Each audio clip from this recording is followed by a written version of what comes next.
हमारे किसान बॉर्डरों पे पड़े हैं। आप हमें नक्सलाइट कह रहे हैं, माओवादी कह रहे हैं, आप हमें खालिस्तानी पाकिस्तान के एजेंट कह रहे हैं, और आप ये समझ लेंगे कि उसी जनता का वोट लेके जो आप बने हो, उन गांवों के अंदर जो आपको जन समर्थन मिला था, उनको गाड़ियां निकाल के, अपमानित करके, उनको जलील करके, उनकी खेती को बर्बाद करके, धरती को बेच के आप चाहते हो सही सलामत गांव में राजनीतिक प्रोग्राम कर लोगे, तो ये भारतीय जनता पार्टी की भूल होगी। और हमारी स्पष्ट चेतावनी है कि जिस दिन भारतीय जनता पार्टी का राजनीतिक कार्यक्रम होगा, पूरे गंगानगर जिले का एक एक किसान अपने घर से निकल के उनका मुकाबला करेगा, उनको मजबूर करेगा कि वो भी सरकार तक ये बात पहुंचाए कि गांव में जनता ने निकलना हमारा दुर्भर कर दिया है, किसी कीमत पे बीजेपी के कार्यक्रम को नहीं होने देंगे और उनका डट का मुकाबला करेंगे। और चैलेंज है हमारा, भारतीय जनता पार्टी लफाजी करने की बजाय इसके फायदे बता दे, देश का किसान स्वीकार करे। सरकार की यह गलतफहमी कि किसान थक हार के और वहां से वापिस चला जाएगा, हमने स्पष्ट चेतावनी दी है कि या तो जीत के खुशियां मना के हमारे घर को जाएंगे, या किसान की लाशें घर जाएगी, वो ऐसे जिंदा मुंह लटका के वापिस नहीं जाएगा।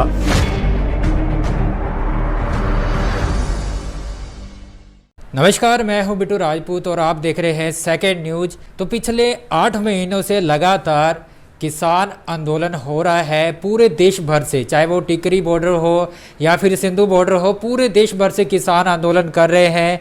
राजस्थान में गंगानगर जिले में भी लगातार किसान आंदोलन चालू है। आज हमारे साथ है किसान नेता श्रीमान शोभत राम जी, जो काफ़ी ज़्यादा लोकप्रिय है किसानों में, और इनकी मांग है कि 3 काले कानून नहीं हटाए जाते तब तक हम आंदोलन करते रहेंगे। आज हम इनसे खास बातचीत करने वाले हैं और आज आपको बताने वाले हैं कि आखिर इनकी मांगे क्या है, खुलकर बातचीत करने वाले हैं। तो सबसे पहले तो आपका हमारे चैनल में स्वागत है सर। तो आखिर क्या ऐसी बात है कि पिछले 8 महीनों से लगातार किसान आंदोलन कर रहे हैं पूरे देश भर में, तो सरकार के जूं तक नहीं रह रही, ऐसा क्या है? सबसे पहले तो आपका बहुत बहुत शुक्रिया कि इस किसान की पीड़ा, इस किसान की आवाज़ को सरकार तक व आम जनता तक आप लेके जा रहे हैं।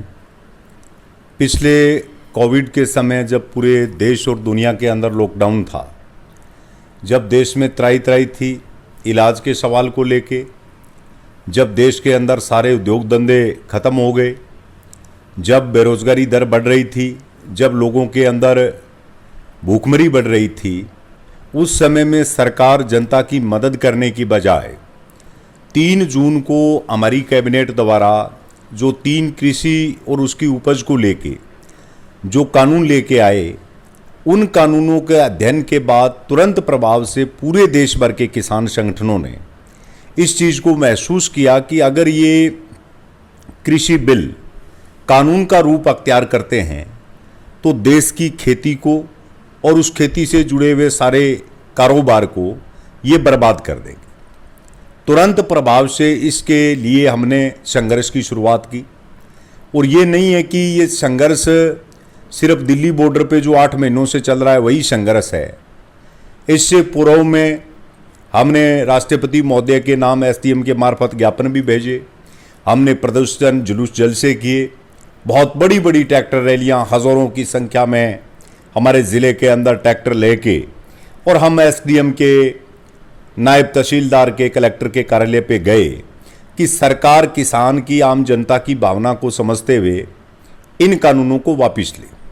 लेकिन जब सरकार के जूं तंग नहीं रहेंगी तो एक मजबूरी में हमें फैसला करना पड़ा कि सरकार को झुकाने के लिए, और ये लड़ाई ज़मीन और ज़मीर की लड़ाई थी, हम दिल्ली की ओर 26 नवंबर 2020 को गए। और हमें ये लग रहा था कि सरकार इतने बड़े किसानों के आंदोलन को देख के, जो पूरी दुनिया में और हिंदुस्तान में आज़ादी के बाद सबसे बड़ा एक शांतिपूर्ण संघर्ष था, कि सरकार इसको मानेगी। और पहली बार हुआ कि हमारे कानूनों पर सब वर्ग के लोगों ने, जो बार काउंसिल ऑफ इंडिया है BCA, उसने संघर्ष का समर्थन किया, भी कानून वाजिब है, लेकिन सरकार हठधर्मिता पे अड़ी हुई है। 8 महीने से 600-700 किसानों की जान चली गई। उसके बावजूद भी सरकार की चुप्पी अपने अहंकार को, अपनी तानाशाही को दर्शाती है। लेकिन सरकार को ये समझना चाहिए कि जिस संकल्प के साथ देश का किसान दिल्ली की ओर बढ़ा है या सड़कों पे जो संघर्ष कर रहा है, वो तभी हटने वाला है जब सरकार तीनों काले कानूनों को वापस लेगी, जब एमएसपी पे खरीद गारंटी का जो हमारा मांग है कि उसके ऊपर भी कानून बने कि मिनिमम सपोर्ट प्राइस जो सरकार तय करती है उस पे किसान की फसल बिके, तब तक ये मांगे नहीं मानी जाती, हमारा आंदोलन कमज़ोर नहीं पड़ेगा। अच्छा सर, जैसे अभी पदमपुर में 1-2 हफ्ते पहले की बात है कि बीजेपी नेता बिहारी लाल जी बिश्नोई वहाँ पे पहुँचे थे, तो आपके द्वारा जैसे किसानों के द्वारा काले झंडे दिखाए गए, लेकिन उनका इल्ज़ाम आप पर स्पेशली लगाया गया, आपका पुतला भी फूंका गया कि हम पर उन्होंने तथाकथित किसान इकट्ठे करवाकर शोपत राम जी ने हम पर हमला करवाया। असल में इससे पूर्व के अंदर भी, चाहे वो केंद्रीय मंत्री अर्जुन मेघवाल हैं, चाहे यहाँ स्थानीय सांसद और स्थानीय विधायक हैं, जिन भी भारतीय जनता पार्टी के प्रतिनिधि है, हमने उनका डटकर विरोध किया है, उनके घरों पर प्रदर्शन किया है। पदमपुर में भारतीय जनता पार्टी जब अपना मीटिंग करने जा रही थी, बाहर से भी उन्होंने अपने पर्यवेक्षक को बुला रखा था, तो एक बिहारी लाल जी नहीं, बहुत से भारतीय जनता पार्टी के नेताओं को हमने रोका। उस घटना को बीजेपी एक षड्यंत्र के तहत तुल दे रही थी कि समाज विशेष से जोड़ के और ऐसा वातावरण पैदा किया जाए जिससे किसान आंदोलन है वो कमजोर पड़ जाए। लेकिन गंगानगर जिला जो हमेशा से, चाहे कोई 84 में घटना हुई, चाहे 92 में घटना हुई, चाहे कोई और इस प्रकार के हुई, हमेशा गंगानगर जिले के अंदर भाईचारा बना रहा, एक पत्ता तक यहां नहीं हिला। और जो भाजपा षड्यंत्र करके यहां पर सभा करके और बदनाम करना चाह रही थी, असल में उनका मकसद मुझे टारगेट करने के पीछे जो था कि इस संघर्ष में जो मेरी भूमिका, जो मेरी मेहनत है, उनको ये लग रहा था कि अगर इसको घेरेंगे, इसको कमजोर करेंगे तो ये आंदोलन कमजोर होगा। लेकिन हमारे लिए फख्र की बात है कि जिस प्रकार इस इलाके की जनता ने, इस इलाके के लोगों ने डटकर जो उनका मुकाबला किया है, भारतीय जनता पार्टी चारों खाने चित हुई है। और धन्यवाद करना चाहूंगा मैं, भाई हमने शुरू में इस बात को कहा कि विरोध बिहारी लाल बिश्नोई का नहीं है, विरोध भारतीय जनता पार्टी के बिहारी लाल बिश्नोई का है, विरोध सुरेंद्र पाल सिंह टीटी का नहीं है, विरोध भारतीय जनता पार्टी के सुरेंद्र पाल टीटी, चाहे वो लूथरा है चाहे निहाल चंद है, उनका है।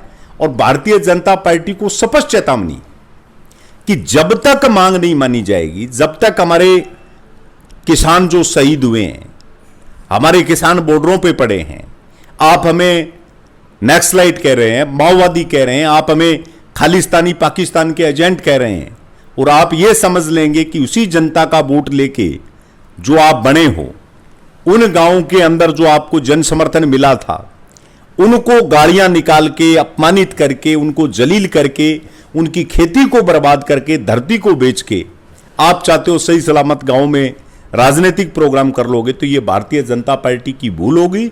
और आने वाले दिनों में हमने गंगानगर में संकल्प दोहराया है, और भी मजबूती के साथ भारतीय जनता पार्टी के विरोध को तेज करेंगे, गांव गांव के अंदर उसके बहिष्कार है वो करेंगे।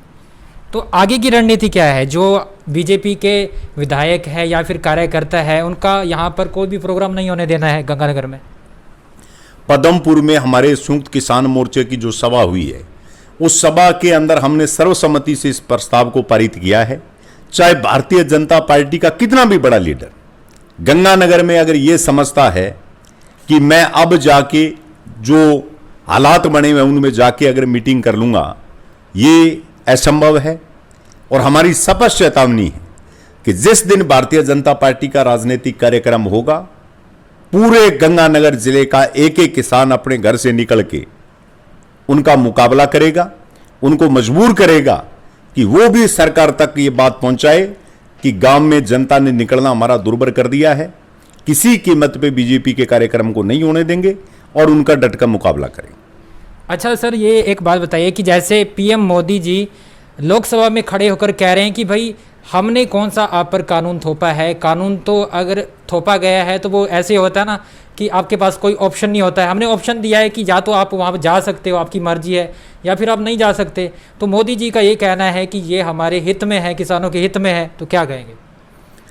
नंबर वन, पूरे अर्थशास्त्रियों ने, देश के लगभग 500 किसान संगठन जिनकी अलग अलग विचारधारा, अलग अलग एजेंडे हैं, सब ने इसका अध्ययन करने के बाद इस निष्कर्ष पे निकले हैं कि ये कृषि कानून देश की खेती को बर्बाद करेंगे, उपभोक्ता जो खरीद के खाता है उसको बर्बाद करने का काम करेंगे। और ये सिर्फ ये किसान का संघर्ष नहीं, जो भी इंसान खेती में पैदा होने वाला अन्न खाता है, ये हर किसी को प्रभावित करने वाला संघर्ष है। प्रधानमंत्री मोदी जी संसद में बड़े लच्छेदार भाषण देते हैं, कानून जी किसान के हित में है। वो लच्छेदार कहते हैं कि ऐसी कोई बात नहीं है, 22 जनवरी के बाद आज 5 महीने निकल गए, किसान से बातचीत नहीं की, लेकिन वो कह रहे हैं भी एक फोन कॉल दूर है। किसका फोन होगा और किसकी कॉल होगी, किसको कॉल हो।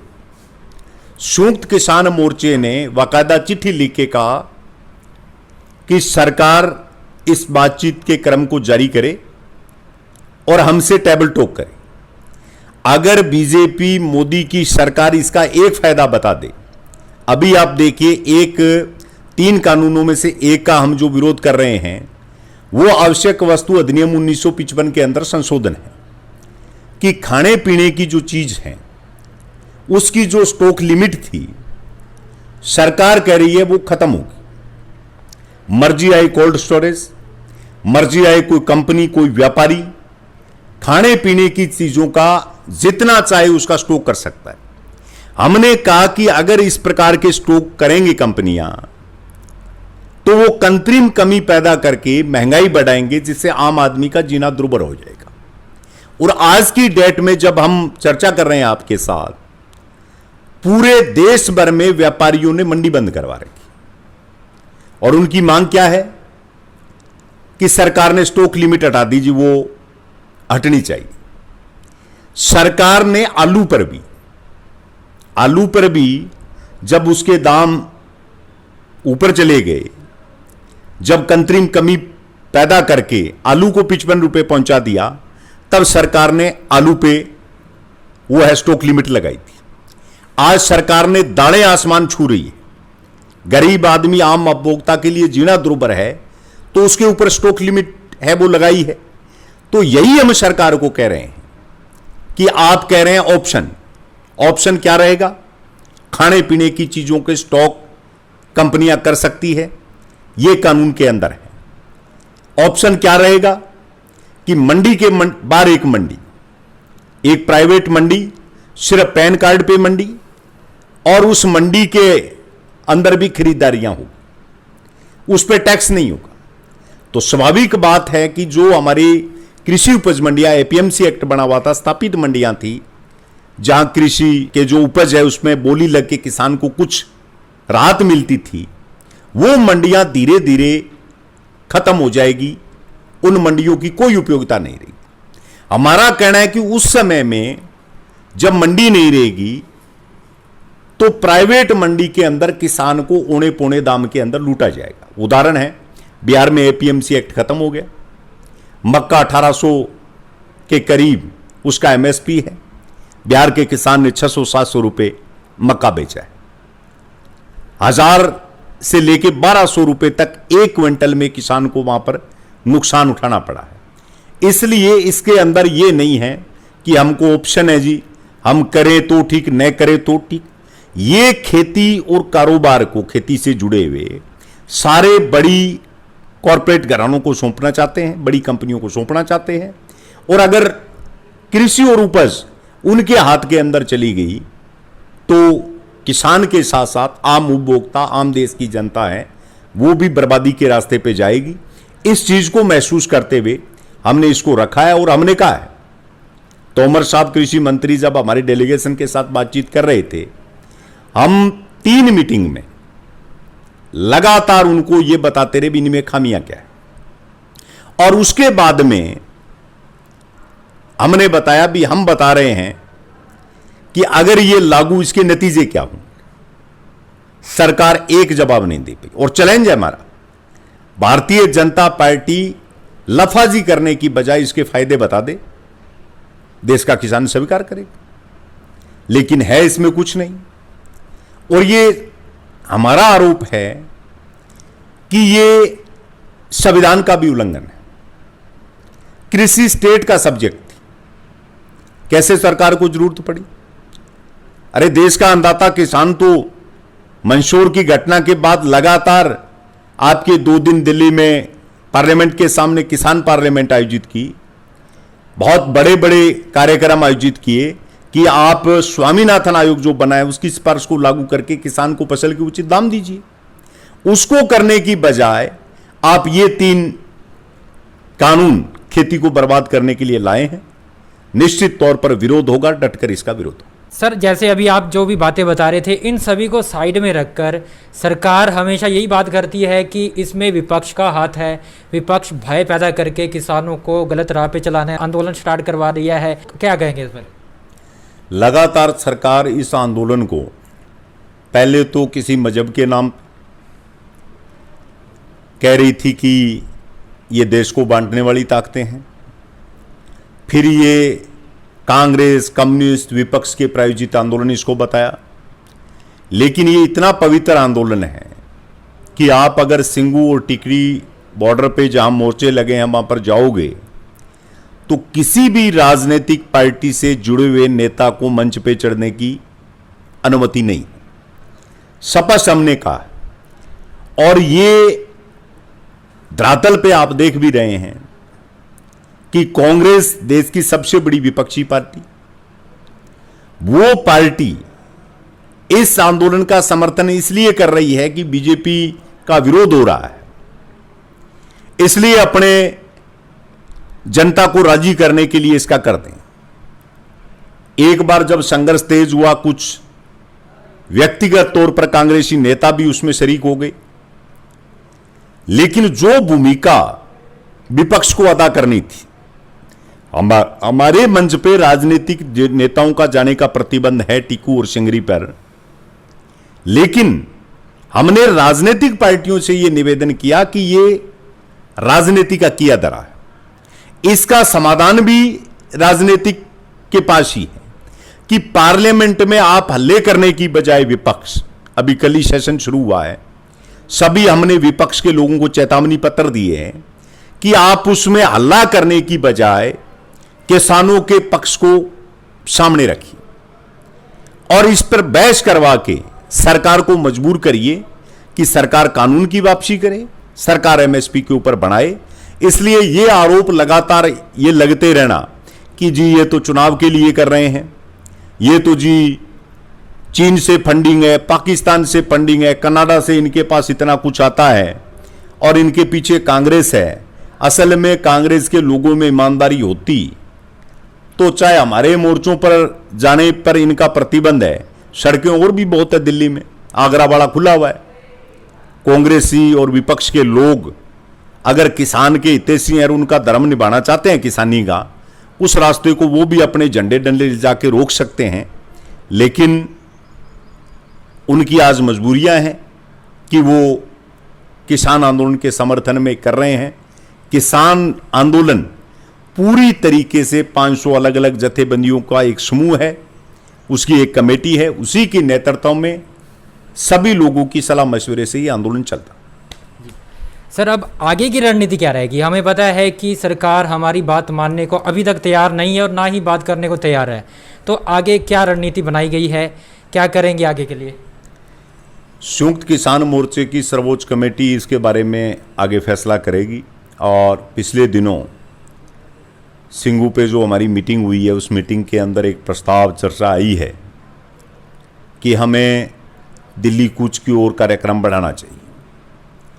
उसमें सभी साथियों की राय थी कि एक विस्तृत, जिसमें किसानों के, मजदूरों के, छात्रों के जो अलग अलग संगठन हैं उनका एक दिल्ली में कन्वेंशन आयोजित किया जाए, उस पर डिस्कशन होने के बाद में आगे बढ़ने का कार्यक्रम बनना चाहिए। लेकिन इसका मतलब ये नहीं है कि आंदोलन को शांत हो गया। आज भी जिस प्रकार गंगानगर की घटना हुई है, जिस प्रकार हरियाणा, पंजाब में, यूपी में हम देख रहे हैं, आंदोलन अपने शिखर पे है। सरकार की ये गलतफहमी कि किसान थक हार के और वहां से वापस चला जाएगा, हमने स्पष्ट चेतावनी दी है कि या तो जीत के खुशियां मना के हमारे घर को जाएंगे या किसान की लाशें घर जाएगी। वो ऐसे जिंदा मुंह लटका के वापस नहीं जाएगा। इसलिए आने वाले दिनों में इस संघर्ष को और कैसे तेज किया जाए, इस पे गहनता से कमेटी में विचार विमर्श चल रहा है और जल्द ही सरकार को चारों तरफ से घेरने का कार्यक्रम है, वो जल्दी घोषित किया जाए। तो आप देख सकते हैं किसानों का यही कहना है, हमने आपको पहले भी किसानों से मिलवाया, किसानों का यही कहना है कि जब तक जो 3 कानून हमारे लिए लाए गए हैं, 3 काले कानून हैं, उनको वापस नहीं लिया जाता तब तक हम आंदोलन करते रहेंगे। अभी हमारे साथ किसान नेता शोपत राम जी थे, इनकी आपने सुनी, तो इनका यही कहना है कि जब तक ये काले कानून नहीं हटाए जाते या तो हम आंदोलन जीत के आएंगे या फिर हमारी लाशें घर को आएगी। तो बने रहिए हमारे साथ। अगर आप इस वीडियो को फेसबुक पर देख रहे हैं तो ज़्यादा से ज़्यादा शेयर करें, हमें फॉलो करें, और अगर यूट्यूब पर देख रहे हैं तो चैनल सब्सक्राइब करना ना भूलें। फिलहाल इस खबर में इतना ही, मिलते हैं अगले वीडियो में। जय हिंद, जय भारत। आप देख रहे हैं सेकंड न्यूज, हमेशा सच के साथ।